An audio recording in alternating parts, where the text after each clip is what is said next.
Welcome to Sabs podcast. I'm your host, Sabrina My special guest today is Yvonne Abdulli. She is a Black Muslim, and she is here to talk a little bit about this letter that was released by Black Muslim leaders and also where the Muslim community stands for this presidential election. Thank you so much for coming on, Isma. Thank you so much, and thank you for having me here, Sabrina. Excited to chat with you. So this letter, and I talked about this on my show, I thought this was very revealing. The Middle East Eye reported this. It said genocide must be our red line.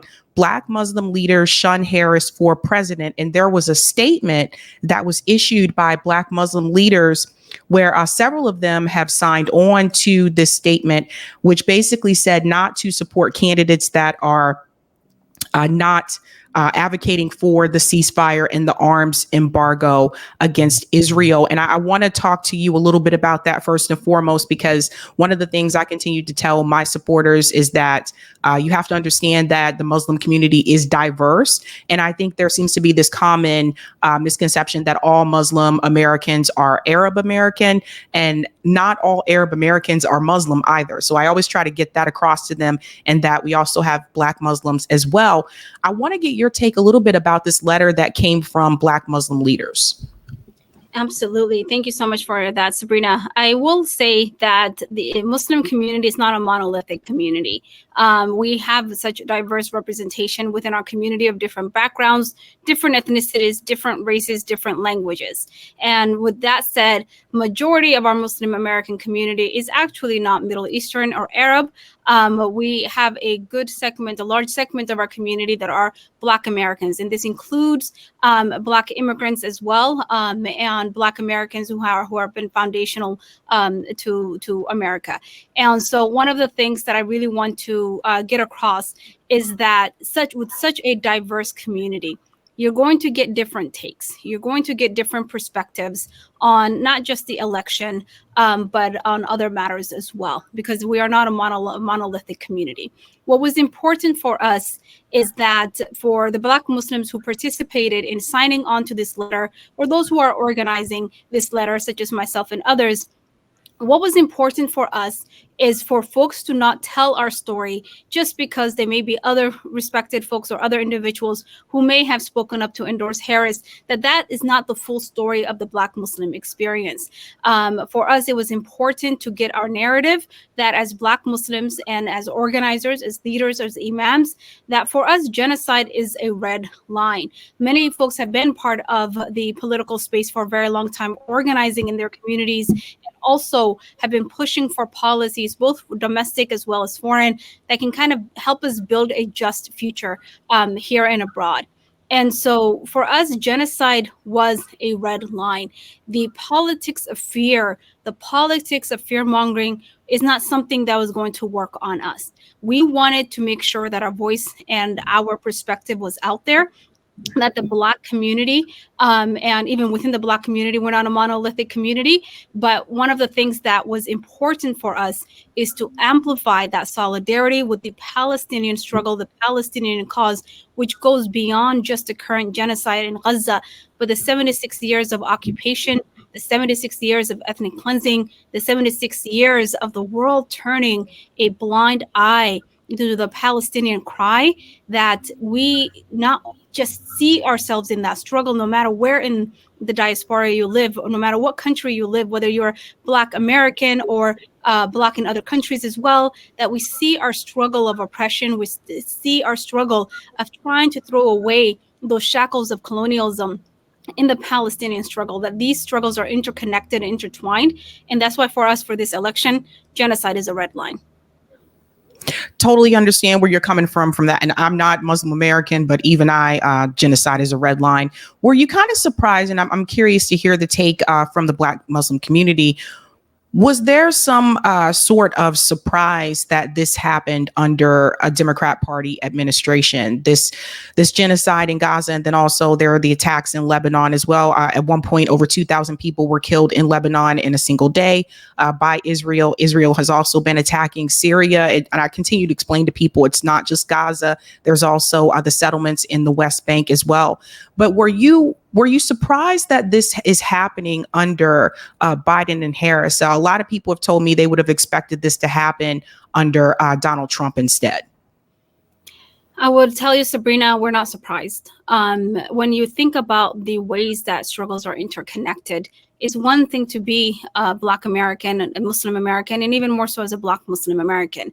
If you look at the intersections of dealing with both Islamophobia, racism, xenophobia, etc., you'll realize that no matter what party is in power, there is a reckoning as Americans that we have to come to terms with, which is we've built a society that has been built on oppressive systems, that even if we are looking at what quote unquote we term as a post-racial world, we recognize that it has taken covert terms. Same thing with Islamophobia and anti-Palestinian sentiment as well. It was not a surprise that this is happening within the Democratic Party. One of the things that we emphasize within our communities when we hold these conversations is simply the fact that no matter who's in power, the Muslim community, whether they're Black, Arab, in Middle Eastern, Indian, it doesn't matter. We have faced Islamophobia in addition to whatever other ism you have to deal with. But the level of Islamophobic legislation, the level of Islamophobic policies, the increasing hate crimes and hate incidents that our community has witnessed, and the dehumanization that we had to deal with every election cycle, where you always had to wonder how much more Islamophobic will a candidate get just to be able to kind of secure votes, so to speak. For us, we've gotten used to that dehumanization. We've organized from a place where we understood that we will continue to push for justice, we'll continue to push for just policies, we'll continue to push to quote unquote save democracy while we hold our nose to vote as we have previously. But this time around, something's a little bit different. And what's different is that we cannot get past seeing the horrific images coming from Palestine, where Palestinians are live streaming their own genocide, calling out to the world to do something. And we're sitting in a seat of power here in the United States, where we are arming and funding that genocide. And so the dehumanization that we may have faced in the past, while we could continue to march on, the dehumanizations that Palestinians are facing, in which their very lives do not matter, is a cause of concern, not just to the Black Muslim community, as we've seen, to all of America. We recognize, and I think many folks are waking up to just how interconnected a lot of the issues that we care about are, that it's not just something that's happening over there. It's something that is really impacting us here as well, which has, as we've seen, the dominant conversation in this election has been the genocide in Gaza. Where do people stand on the genocide in Gaza?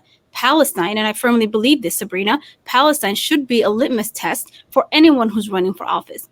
Either you are a person of integrity and you recognize the humanity of all people, or you're not courageous enough to stand up against the powers that be, the money that can kind of come into the space in terms of whether the money that will not come into the space if you decide to run on supporting the Palestinian cause, for instance. We have to recognize that Palestine should be a litmus test for candidates. Palestine should be a litmus test in this election. And if you cannot recognize the humanity of Palestinians being able to live without having American bombs being dropped on them, then you're missing the point. It goes beyond the election.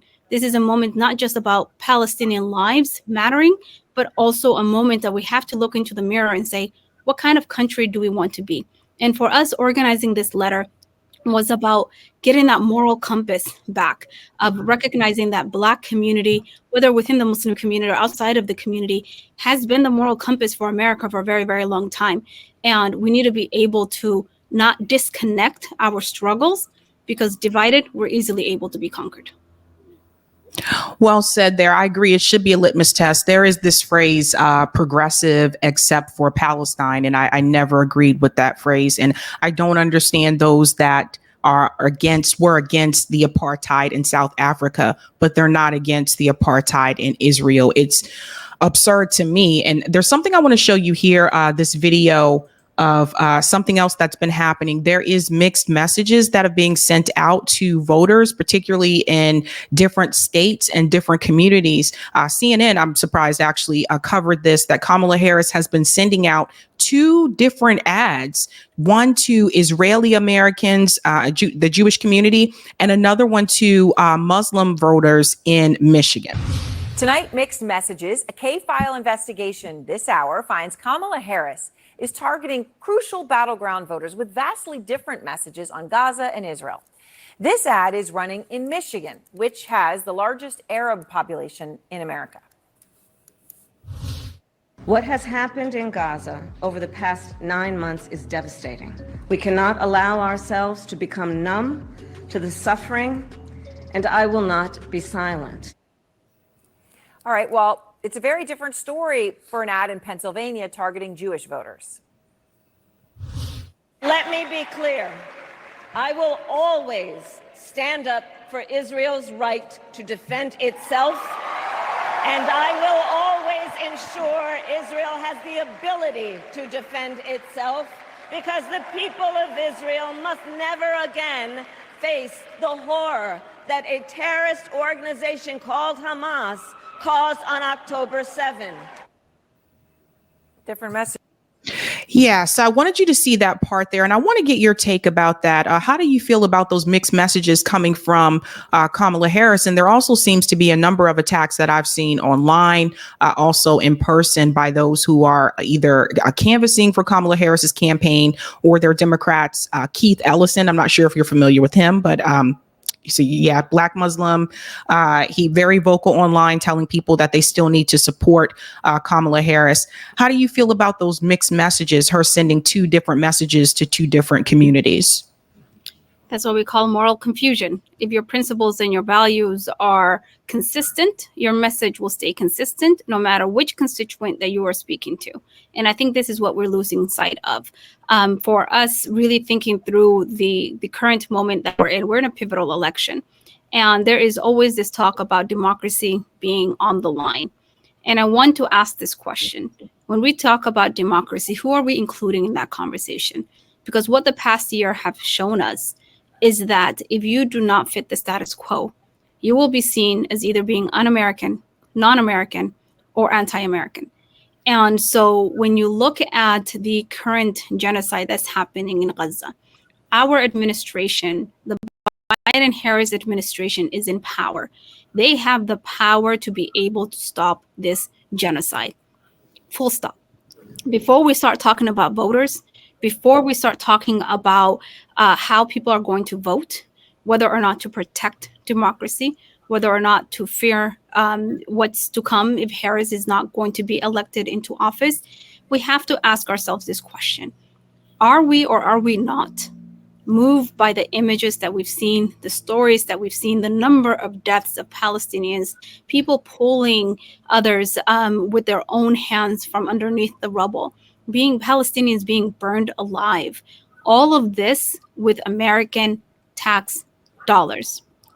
American tax dollars that should be coming into investing in our communities when we're facing such horrific levels of homelessness in our cities and lack of affordable housing, lack of basic necessities and care. And so for me, when I see this message, Sabrina, it shows me that dehumanizing language that is used towards Palestinians translates into policies and legislation that prevents us from seeing the bigger picture. And I'll explain what I mean by that.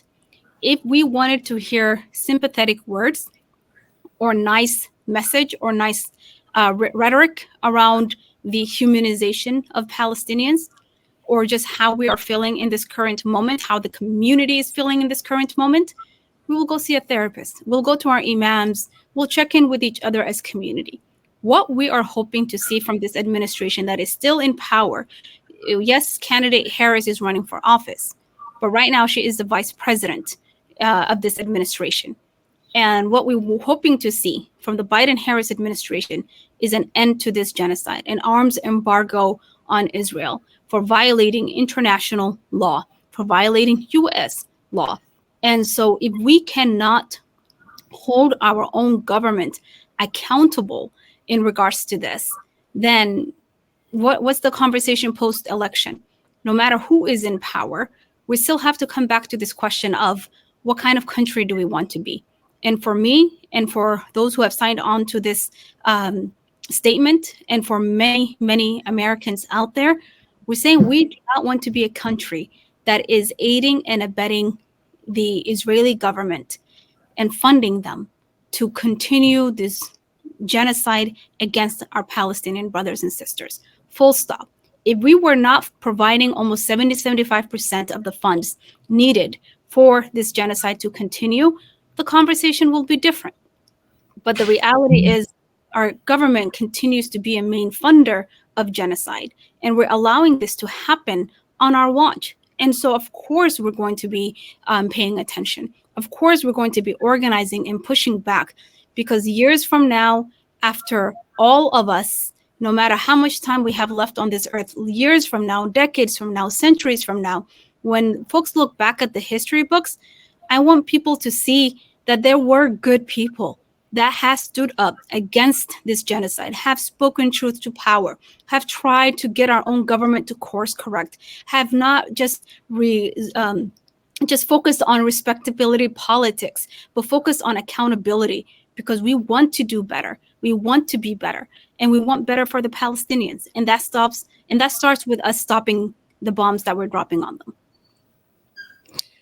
Totally understand where you're coming from. I was recently asked a question by Mark Lamont Hill, and he was asking me, what do you say to those who are Muslim Americans and they're torn on this issue because they feel that Donald Trump would be worse? And I explained to him, well, I think that bombs would still drop under Kamala Harris because she is not willing to agree to an arms embargo.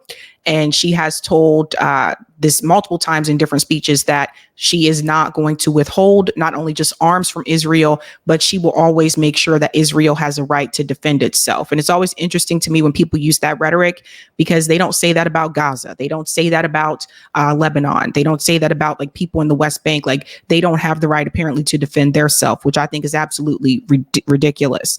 And my response to that is that at this point in time, what do you mean by worse? I don't even think there's much of Gaza left based on the videos that I have seen. And I'm seeing people starving in Gaza as well. Israel is not willing to allow food and aid to enter. So to me, it's just, what do you mean by worse? And I want to hear from you about that, because there are some Muslim voters that have decided to support Donald Trump. And when they see pushback about the Muslim ban, the responses that I have heard them say is that a Muslim ban is one thing, but genocide is a totally different level. And they are pointing the finger at the Biden-Harris administration because the genocide had happened under their watch. How do you feel about that? If somebody says, what do you think about if Donald Trump would actually be worse? Thank you, Sabrina, for that question. I actually feel as if this question has come up multiple times in multiple spaces and is the wrong question. And I'll explain why. I don't want to minimize the threat that Trump poses. We've seen what he has done in his first administration. We don't want to give Trump a second administration. But the Democratic Party has decided to ignore a large base, the Black and brown votes that have carried this party to victory. In 2020, when there was the projections coming in about whether or not Biden was going to win, the narrative right after that election was Biden got saved, Biden won because of the minority vote. Because of Black and brown folks showing up, whether it's in Michigan or North Carolina, Biden won because these communities spoke up and went to the ballot box. So if Trump comes into power, because of the Democratic Party refusing to either stop this genocide or even pay attention to a community that is in pain, who are watching, if they themselves are not Palestinian, I'm not Palestinian, but we're watching Palestinians being buried alive, being burned, being destroyed and ethnically cleansed with US funds. And I'm also watching Palestinians here who are losing hundreds of family members, loved ones. And so the question isn't, is Trump going to be worse? The question is, what kind of system is in place that has allowed someone like Trump to even be able to run for office? And for a party that has had a large base of people who have voted Democrat consistently, who have, even though they have known that Democrats, I don't want to generalize all Democrats because you have pro-Palestine Democrats as well, but for at least on a national platform, have not prioritized the Palestinian issue, have not looked at it as an important cause. But the community has thus still voted for this party. What's different now is before, the community was settling for the scraps that were available in terms of focusing on just trying to push for just policies, trying to find incremental change. But what do you do when you're actively watching the genocide? What do you do when you're actively watching people being ethnically cleansed through your own screens for some of us, and for others through hearing from their family members, and from others who are actually living through it?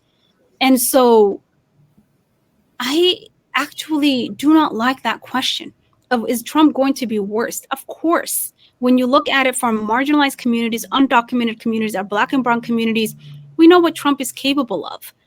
But the reality is, if we are not questioning a system that has brought about the Trump as a candidate and the Democratic Party from losing a base that has consistently showed up for the Democratic Party because they refuse to stop this genocide, then the onus is not on the voters or in our community. The ball has always been in their court, because right now is the Democratic Party that is in power, that has this administration. And so when they refuse to listen to the will of their people, when they refuse to do the right thing, the human thing to do, which is stop the killing of Palestinians, stop funding and arming Israel to kill Palestinians, I don't blame voters for voting any other way. I can't blame the voters. Through their pain, through their outrage, through recognizing all of our struggles are interconnected, you can't blame voters. You can only blame those who are in positions of leadership and positions of power, and those who are in the halls of power. If you don't do the right thing, people are replaceable in this movement, as we've seen, but these movements for justice, it course corrects and it keeps moving, and it's going to continue to build. And it is going to be detrimental to both the Democratic Party as well as the Republican Party to ignore this rising movement that is multi-generational, that is multiracial, across so many different religions, who are saying Palestine is not going to cry alone anymore. We are in the millions and in the billions. We are all Palestinians, and we are here for the cause to continue. Well said there. I know that question comes up quite a bit. And one of the things I think that was very disturbing to me was watching the Democratic National Convention and watching Palestinian Americans beg Kamala Harris's campaign to allow them to speak on the stage. And this was after an Israeli couple was given the opportunity to speak on the stage. They wanted also the opportunity to speak on the stage, which would be fair. I feel like that's the right thing to do. You either allow both people, both sides to speak, or neither one of them gets to speak. They protested outside of the event, asking for, again, just please let us just say a couple of words. From what I understand, one of the leaders of that movement, the Uncommitted movement, Ruwa, she had her speech written and it was already approved. They already knew what she was going to say. And that speech was going to end with an endorsement to Kamala Harris. The response that they received from the campaign was that, no, we are not going to allow you to speak. Now, I sat there and I watched Republicans speak on that stage. I watched Israeli families speak on that stage. I watched celebrities speak on that stage. A number of people got that opportunity, but there was a quick rejection to Arab Americans speaking on that stage. And to me, that was discrimination. I feel like that was blatant discrimination.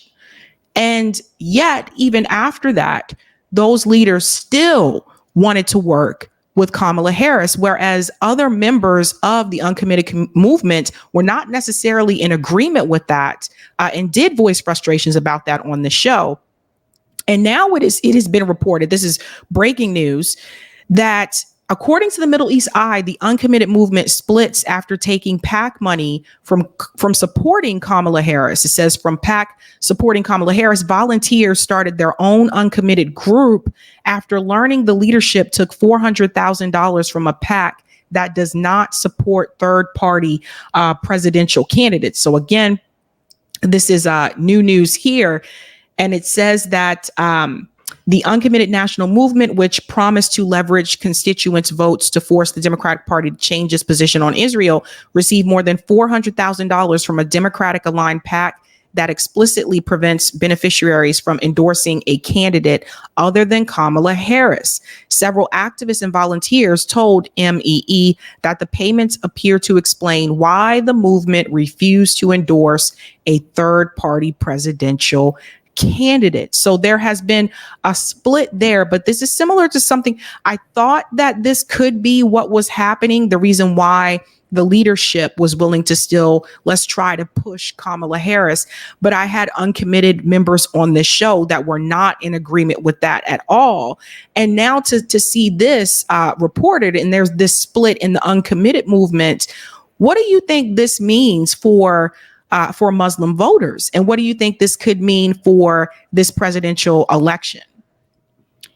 A good question, Sabrina. So the Uncommitted movement, and I don't want to speak for the Uncommitted movement, is a group of folks that are not just the Muslim community. They're allies that have been participating in this movement. They're voters who have come out during the primary, trying to make sure that they're leveraging their vote to get the Biden-Harris administration to change course on Gaza. Because when we really talk about what's happening, the atrocities that we're seeing, again, this goes beyond the election. Everyone is trying to think outside of the box in whatever that can be done, both from an organizing perspective, at the ballot box, etc., you name it, in trying to stop this genocide. That's the number one important thing for us all, whether you are part of the Muslim community or outside of the community and are sympathetic to the Palestinian cause. How do we stop this genocide? I'll go back to a point that I mentioned earlier. You have the Uncommitted movement. And then you have individuals who are part of or leading this uncommitted space, whether it's those who may have taken these funds or others who have broken off within this movement. And what I would like to say is movements last, individuals don't. And this movement for Palestine, whether it's part of the Uncommitted movement, the Abandoned Harris movement, our organizations and others who have been in the front line, whether protesting or utilizing their organizing techniques to try to apply pressure to stop this genocide, this movement for Palestine and the justice for Palestine will continue. And so in this current moment that we are going to face immense pressure, both from within the Democratic Party as well as others, in trying to get this conversation about the genocide in Gaza out of the election, we are pushing back against that. And so I applaud anyone who's able to remain principled in this moment, who's able to let go of whatever opportunities that may present themselves, whether it's positions or whether it's funding, etc., to dilute your approach to pushing for an end to this genocide.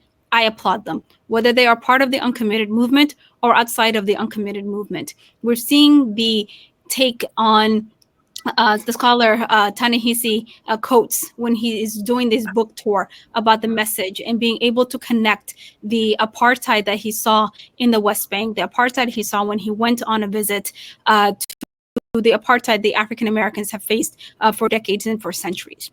This is a moment that is, but we've seen the reactions to him and the kind of racism that he had to endure and the silencing that he had to endure while he was doing his book tour, being aggressively questioned, etc. And so, Sabrina, what I say to this movement and what I say to all who are working on stopping this genocide and moving towards that larger goal of justice in Palestine is to remember that their movements will last, individuals won't, positions won't, funding won't. But what is critical for us to do in this moment is to stay as principled as possible, to continue saying genocide is a red line. And if we are not even able to make a dent in terms of our organizing, by staying principled, then we are doing an injustice to the cause. And so that's my take on it. We have to remain principled. We have to make sure that our power is not taken away from us, whether it's at the ballot box, and we've seen maneuvers around that, or from us kind of getting distracted along the way as well. So I that's my hope and that's my message, that we stay as principled as possible. This is going to be a long fight, and at the end of the day, our top priority is stopping this genocide as soon as possible. Well said there. One more question for you. Recently, Donald Trump was in Dearborn. He went to visit Dearborn, Michigan. Ronnie Akalik from Breakthrough News was reporting there live on the ground. It did not seem like he was well received there by the community, but there were some members of the community that invited him. It was brought to my attention recently that Kamala Harris apparently has not been to Dearborn, Michigan. And I didn't realize that. I guess I assumed it did happen because she did speak to the mayor, but apparently not in person in Dearborn. So she has not been there. And then meanwhile, you have Dr. Jill Stein, who has been there pretty heavily throughout her campaign. And I want to shout out this CARE poll here. The final CARE 2024 election poll of American Muslim voters. And as people can see here, Dr. Jill Stein is in the lead with 42.3%, ahead of Kamala Harris with 41% and ahead of Donald Trump with 9.8%, which is, in my opinion, historic for a third party candidate to be in the lead for Muslim voters ahead of the Democrat and the Republican candidate there. What is some of the sentiment that you're hearing from Muslim voters from within your community? How do they feel about this? Are they open to third parties, or are some of them just going to sit this election out? Are they willing? Are they going to stay home? What is some of the feedback that you are hearing? The community has received immense pressure in regards to the past. I shouldn't say pressure, but they have gotten used to being treated as a radioactive community, especially at the time of elections. And so Trump actually being welcomed in these spaces shows you just how much of a void the Democratic Party has created in continuing to treat this community as just either token representation, but not really engaging with them authentically when it comes to policies that are important to our community. Like I said, Sabrina, our Muslim community is not a monolithic community. We have different ethnicities, races, backgrounds, experiences, journeys, etc. And so when election time comes around, either you get token representation or you're ignored completely. This time around, it seems as if the Democratic Party and Harris not actually fully engaging on a policy level, not just for photo ops, with the Muslim community, has shown you that a void has been created where Donald Trump stepped in, lend a listening ear, and you've seen folks from our community come out to endorse him. I disagree with the endorsement of Trump. But where we're at right now is that we have seen third-party candidates not just engaging, not just being there and showing up for the Muslim community, but they have also historically nominated their VPs, their vice president candidates to be from the Muslim community. Both Dr. Jill Stein and Dr. Cornel West have nominated Muslims, a Black Muslim man for Dr. Jill Stein, Dr. Butch Ware, and Dr. Medina Abdullah from with Dr. Cornel West. This is historic. They have not treated the community as we're radioactive. They have listened. They have connected and understood the intersectional approach to a lot of our issues, prioritized the policies that are important to this community, including addressing the genocide in Gaza with courage and conviction, something that both the Republican and Democratic nominee have not done so. And so that void that the Democratic Party created, others will step in and swoop in. And so my take on from the conversations that I've had with multiple community members is our community is leaning towards third party, specifically towards Dr. Jill Stein. However, are there folks who are still operating from a place of fear or a place of what the effects will be on marginalized community if Trump comes into power? Absolutely. So they are going for Harris.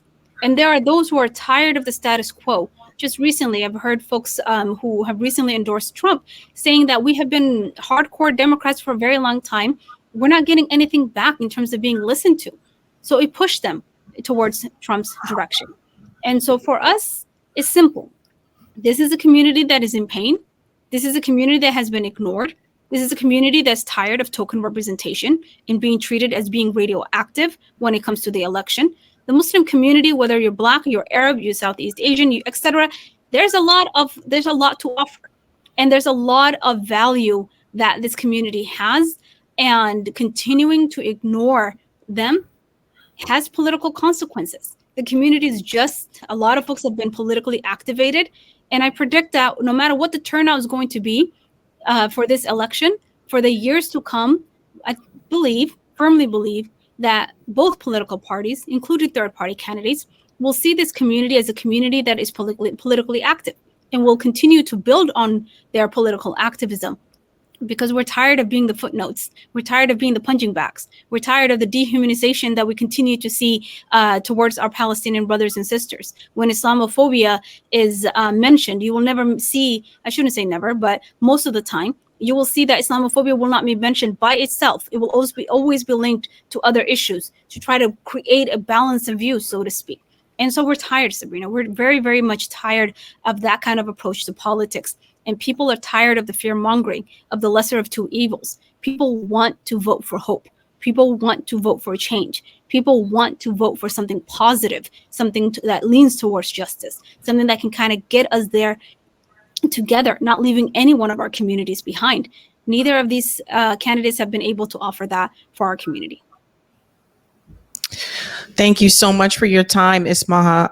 I totally understand where you're coming from, and I totally get it. And it's been very disturbing for me to see over the years, because I remember seeing footage from Gaza a couple years ago from Abby Martin's documentary, and it's just gotten worse since then. So I totally understand where you're coming from, and I do wish your community the best. And we'll see what happens on Tuesday. But just know you always have a space here. You're always welcome here, and anyone in your community as well. Thank you so much for your time. Thank you, Sabrina. Thank you for the work you do. Hey guys, this was a Sabby clip. If you like what you saw, hit that like button and subscribe.